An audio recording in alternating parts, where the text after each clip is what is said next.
What is attachment? Attachment is a strong and enduring emotional bond between a child and others. There are 4 phases in the development of attachment. The first is pre-attachment phase, which occurs from birth to 6 weeks. At this point, infants are not attached to anyone. The second is attachment in the making phase, which lasts from 6 weeks to between 6 and 8 months.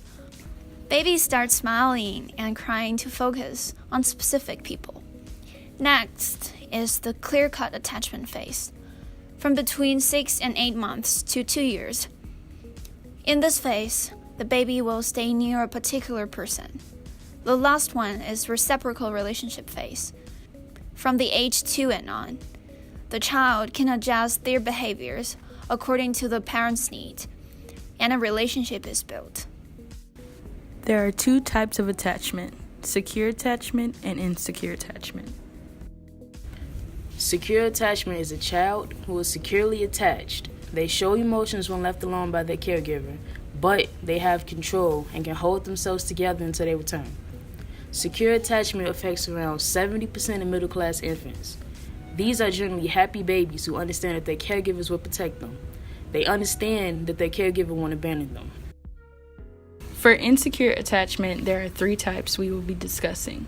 The first is avoidant attachment, which affects about 20% of middle-class American kids.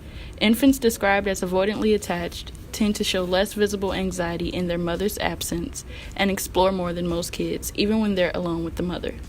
They do not appear upset when the mother leaves and ignores her when she returns.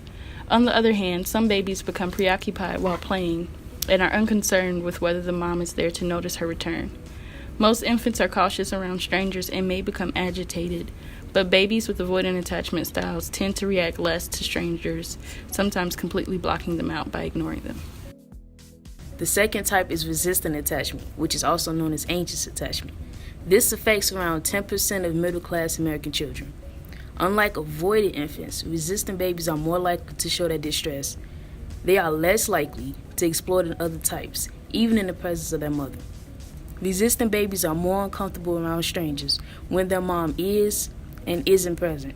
They become more clingy to the mother in unfamiliar situations, although after being separated from the mother, they may appear angry with her despite staying close and clinging on to her. There is a third form of insecure attachment. Researchers disagreed about whether the 3 previously mentioned forms accurately depict attachment outside of middle-class America. In an attempt to be more inclusive, researchers developed the 4th category called disorganized attachment, which is represented by less than 10% of babies. Their behaviors are not as consistent as those of other types, and these babies seem to be uncommonly controlling with their parents. It is suggested that these babies are more likely to come from environments where they're mistreated at home. They're also more likely to show aggressive behavior as preschoolers. Researchers were curious as to how attachment could affect the child's future interactions, but this depends on the kind of attachment they were exposed to the most as a baby by their caregiver. Studies show that if they had secure attachment, then they would be more social when older and would be more emotionally positive. On the other hand, those who were insecurely attached infants may have problems socially and may be more withdrawn around others.